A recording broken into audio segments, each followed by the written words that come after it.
No. पिछले class में हम लोगों ने देखा था रिकर्सन के टाइप्स। अब नेक्स्ट हम लोग देखते हैं रिकर्सन और इटरेशन में क्या डिफरेंसेस होते हैं।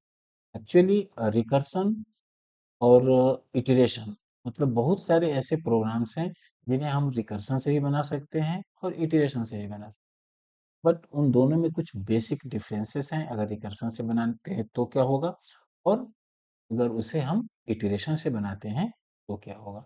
तो इन दोनों के डिफरेंसेस आज हम लोग देखते हैं, इन दोनों में क्या डिफरेंस। देखो, सिंपल सा चीज है कि किसी भी प्रॉब्लम को सॉल्व करने के नंबर ऑफ वेज होते हैं, बहुत सारे तरीके होते हैं प्रॉब्लम को सॉल्व करने। अब डिपेंड करता है कि वो क्वेश्चन किस तरह का है। The obvious question that arise is which one should be selected now. तो अगर किसी एक क्वेश्चन को, एक प्रॉब्लम को सॉल्व करने के बहुत सारे टेक्निक्स हैं, तो सबसे मेन चीज है कि उसको हमें कौन से तरीके से सॉल्व करना चाहिए, किस तरीका को सिलेक्ट करना चाहिए प्रॉब्लम को सॉल्व करने के लिए। इसके लिए कोई भी प्री डिफाइंड रूल पहले से नहीं है, कोई पार्टिकुलर वे नहीं है कि किस तरीके से सिलेक्ट किया जाए, कौन सा सॉल्यूशन यूज किया जाए, क्योंकि एक प्रॉब्लम के बहुत सारे सॉल्यूशंस हो सकते हैं। However, we must consider the following issue। तो जब भी हम कोई सिलेक्शन बनाएं, उसमें हमें कुछ चीजों को कंसिडर करना चाहिए। जैसे पहला है हमारा प्रोसेसिंग टाइम टेकन, मतलब उसको प्रोसेस करने में कितना समय लेता है। प्रोसेसिंग टाइम टेकन कितना है, यानी जब हम प्रोसेस कर रहे हैं तो प्रोसेस करने में दोनों तरीकों में देखेंगे, दो या तीन जितने भी तरीके हैं उन सारे टेक्निक्स में प्रोसेस करने में किसमें कितना समय लग रहा है। नेक्स्ट है कंप्यूटर मेमोरी यूज, इस चीज में कितना कंप्यूटर का मेमोरी यूज हो रहा है। उसके बाद time taken to develop the program, program को डेवलप करने में कितना समय लग रहा है। Time taken to debug the program, program को डिबग करने में कितना समय लग रहा है। Time to maintain the program, program के मेंटेनेंस में कितना समय लग रहा है। ये हम लोग किसी भी प्रोग्राम के अगर दो तीन या चार पांच तरीके भी हों, पॉसिबल सॉल्यूशंस मिल सकते हो, तो उन सारे वे में हम लोग नियर अबाउट ये पांचों क्वेश्चन देखेंगे कि किसमें प्रोसेसिंग टाइम कितना लग रहा है, किसमें कितना मेमोरी यूज हो रहा है, किसके डेवलप करने में कितना समय लग रहा है, किसको डिबग करने में कितना समय लग रहा है और किसको मेंटेन करने में कितना। तो ये सारी चीज हम लोग कंसिडर करते हैं नाउ। अब यहाँ पे जो सबसे मेन चीज है वो क्या है कि रिकर्सिव सॉल्यूशन जो है tends to do well in category 3, 4 and 5। कहने का मतलब क्या हुआ कि रिकर्सिव फंक्शन इन तीन केसेस में ज्यादा अच्छा काम करता है। यानी ये तीन केसेस क्या है, नंबर 3, नंबर 4 एंड नंबर 5, यानी ये तीनों केस। ये तीनों केस क्या है, time taken to develop program, मतलब अगर हम रिकर्सिव फंक्शन से प्रोग्राम बनाएंगे तो टाइम कम लगेगा प्रोग्राम को डेवलप करने में, डिबग करने में भी समय कम लगेगा और मेंटेनेंस में भी समय कम लगेगा। यानी अगर हम रिकर्सिव फंक्शन का यूज करते हैं तो मेरा टाइम बचेगा। लेकिन अगर हम ये तीन तो फायदा होगा, लेकिन नुकसान क्या होगा, प्रोसेसिंग टाइम थोड़ा ज्यादा लग सकता है, मेमोरी थोड़ा ज्यादा यूज। यानी ये दोनों पहला और दूसरा लूपिंग में अच्छा होगा, तो यहाँ पे ये तीनों वहां पे थोड़ा गड़बड़ होगा। है नाउ नेक्स्ट चीज वही है कि अगर on the other hand in general recursive solutions जो होते हैं do not tend to do well in their use of computer processing time. यानी रिकर्सिव फंक्शन का जब हम यूज करते हैं तो कंप्यूटर का प्रोसेसिंग टाइम थोड़ा ज्यादा लगता है, and the amount of computer memory they require, और जो कंप्यूटर मेमोरी रिक्वायर्ड होता है वो भी थोड़ा बढ़ जाता है रिकर्सिव फंक्शन के केस में।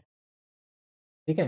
लेकिन व्हेन जब भी हम लोग प्रोग्राम राइट करते हैं या रन करते हैं अपने सिस्टम पे, हम लोग इस चीज का ज्यादातर केयर नहीं करते हैं कि टाइम कितना लगा, या रन करने में कितना समय लगा, या फिर मेमोरी कितना यूटिलाइज हुआ। तो इस हिसाब से अगर देखेंगे तब तो रिकर्सिव फंक्शन अच्छा है। लेकिन जब हमारा प्रोग्राम बहुत बड़ा हो जाएगा तो मेमोरी और छोटे छोटे टाइम भी बहुत मायने रखते। However, we run program in multi-user and multitasking। और हम मल्टी यूजर और मल्टीटास्किंग एनवायरनमेंट में प्रोग्राम बनाते हैं तो वहां पे हमें बहुत केयरफुल रहना होगा प्रोसेसर के टाइम में और कंप्यूटर के मेमोरी में। ठीक है, तो the field of software engineering attempts to address category 3, 4 and 5। The field of algorithm design and analysis attempt to address the theoretical aspects of category 1 and 5। मतलब समझ में आया? जनरली जो एल्गोरिदम डिजाइन के हिसाब से हम लोग देखते हैं तो 1 और 2 बेहतर है, लेकिन सॉफ्टवेयर इंजीनियरिंग के हिसाब से देखते हैं तो 3, 4 और 5 बेहतर। अब हम लोग इसके कुछ की डिफरेंसेस देखते हैं कि इटरेशन में और रिकर्शन में कुछ डिफरेंसेस होते हैं। वो डिफरेंसेस क्या है? जैसे पहला है, recursion is when method in a program repeatedly calls itself. Recursion क्या है? ये एक तरह का मेथड है जो अपने आप को रिपीटेडली कॉल करता है। जबकि इटरेशन क्या है? ये एक सेट ऑफ इंस्ट्रक्शन है जिस सेट ऑफ इंस्ट्रक्शन को रिपीटेडली एग्जीक्यूट कराए। देखो, रिकर्सिव फंक्शन क्या है? अपने आप को बार बार कॉल करता है। और इटरेशन क्या है? वो कुछ पार्टिकुलर स्टेटमेंट को बार बार एग्जीक्यूट करता है। नाउ नेक्स्ट क्या है? Recursive method contains set of instruction. Recursive method में सेट ऑफ इंस्ट्रक्शन हो सकते हैं, स्टेटमेंट्स हो सकता है, और उसका कॉलिंग हो सकता है, अपने आप को कॉल करने का, और एक टर्मिनेशन कंडीशन। मतलब रिकर्सिव फंक्शन में स्टेटमेंट, कॉलिंग स्टेटमेंट होता है सेम फंक्शन का, टर्मिनेशन कंडीशन होता है, और कुछ इंस्ट्रक्शन होते हैं। जबकि इटरेशन के अंदर स्टेटमेंट्स होते हैं। इटरेशन स्टेटमेंट के अंदर क्या क्या होता है? इनिशियलाइजेशन, इंक्रीमेंट, डिक्रीमेंट, कंडीशंस, और तब सेट ऑफ इंस्ट्रक्शन किसी लूप में या कंट्रोल वेरिएबल है। तो ये दो डिफरेंस है। और भी डिफरेंसेस है, जैसे conditional statement decides the termination of recursion. किसी भी रिकर्सन फंक्शन में आपका जो कंडीशनल स्टेटमेंट होगा वही डिसाइड करता है कि आपका प्रोग्राम कब टर्मिनेट हो। And control variables value decides the termination of the iteration. जबकि इटरेशन वाले प्रोग्राम में जो भी कंट्रोल के वेरिएबल्स हैं उनकी वैल्यू, कंट्रोल्स वेरिएबल के वैल्यू ही ये डिसाइड करेंगे कि कब टर्मिनेशन होगा इटरेटिव स्टेट। ठीक है, कहने का मतलब है कि कंडीशनल स्टेटमेंट डिसाइड करता है कि कब टर्मिनेट करेगा रिकर्सिव, और वेरिएबल्स वैल्यू डिसाइड करता है कि इटरेशन स्टेटमेंट कब टर्मिनेट करेगा। नेक्स्ट है, if the method does not lead to the termination condition. अगर मेथड किसी भी टर्मिनेशन कंडीशन को लीड नहीं करता है, it enters to infinite recursion. यानी अगर टर्मिनेशन कंडीशन काम नहीं किया रिकर्सिव के केस में, तो वो इनफाइनाइट में चला जाएगा और इनफाइनाइट लूप में फंस जाएगा। जबकि अगर कंट्रोल वेरिएबल टर्मिनेशन की तरफ नहीं बढ़ा, इटरेशन स्टेटमेंट भी इनफाइनाइटली इनफाइनाइट केस में चला जाएगा और इनफाइनाइट लूप की तरह काम करने लगेगा। यानी इनफाइनाइट का केस दोनों में हो सकता है। नेक्स्ट पांचवा है, infinite recursion can lead a system crash. अगर रिकर्सिव फंक्शन इनफाइनाइट होता है तो आपके सिस्टम को क्रैश करा सकता है, क्योंकि हर बार वो कुछ ना कुछ मेमोरी लेगा और धीरे धीरे मेमोरी शॉर्टेज हो जाएगा। जबकि इनफाइनाइट इटरेशन है तो वो सीपीयू के साइकिल को कंज्यूम करेगा, मेमोरी को कंज्यूम नहीं करेगा, इसलिए आपके सिस्टम को स्लो कर देगा लेकिन क्रैश नहीं कराएगा। Now recursion always applied to method. Recursion जब भी अप्लाई होता है तो मेथड पे, और इटरेशन जब भी अप्लाई होता है तो सेट ऑफ इंस्ट्रक्शन पे। ये सारे कुछ कुछ डिफरेंसेस हैं। Next, variables created during recursion are stored on the stack. जो भी वेरिएबल रिकर्सन के दौरान क्रिएट होते हैं वो सारे स्टैक मेमोरी में जाकर स्टोर होते हैं। जबकि whereas iteration does not requires a stack. जब इटरेशन का काम होता है, लूपिंग का काम होता है, उसमें स्टैक मेमोरी की जरूरत नहीं पड़ती। Recursion causes the overhead of repeated function. Repeated function calling मतलब जो भी रिकर्सन फंक्शन होता है वो एक एक्स्ट्रा ओवरहेड जोड़ता है रिपीटेडली फंक्शन को कॉल करने की वजह से। जबकि iteration does not have a function calling overhead. मतलब देखो, ये तो आप लोग पहले फंक्शन में ही पढ़े होंगे कि फंक्शन का कॉलिंग एक एक्स्ट्रा ओवरहेड है सिस्टम के लिए।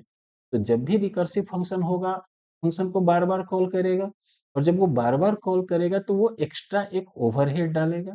जबकि इटरेशन के केस में ऐसा कोई कॉन्सेप्ट नहीं है, इटरेशन कोई एक्स्ट्रा ओवरहेड नहीं डालता है। ड्यू टू, इसी कारण से due to function calling overhead, function के कॉलिंग के ओवरहेड की वजह से रिकर्सिव फंक्शन का एग्जीक्यूशन स्लोअर होता है और इटरेशन होता है। यानी अगर आप लूपिंग से प्रोग्राम बनाए हो तो थोड़ा फास्ट काम करेगा, और अगर रिकर्सिव फंक्शन का यूज किए हो तो थोड़ा स्लो काम करेगा।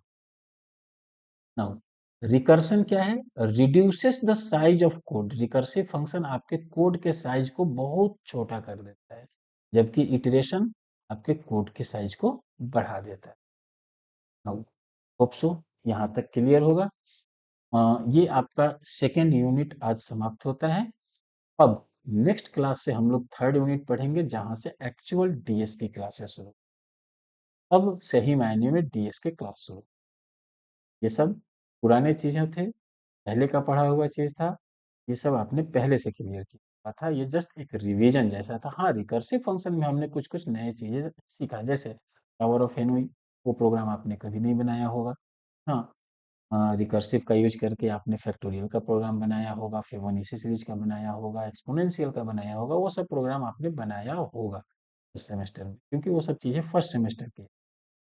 यहाँ पे हम लोगों ने कुछ चीजें देखा, जैसे टावर ऑफ हेनोई हो गया, कुछ की डिफरेंसेस, टाइप्स ऑफ रिकर्सिव, ये चीजें आप लोगों ने फर्स्ट सेमेस्टर में नहीं देखा होगा, तो ये सब चीजें कुछ नया था। एरे में भी हम लोगों ने फर्स्ट यूनिट में जो पढ़ा है वो बेसिकली वही चीज पढ़ा है जो आपने पहले से पढ़ा हुआ है। अब हम लोग थर्ड यूनिट में फिर से एरे स्टार्ट करेंगे, तो अब वो नए चीजें पढ़ेंगे जो हम लोग को एक्चुअल डीएस में पढ़े हैं। आज के लिए इतना ही। Thank you.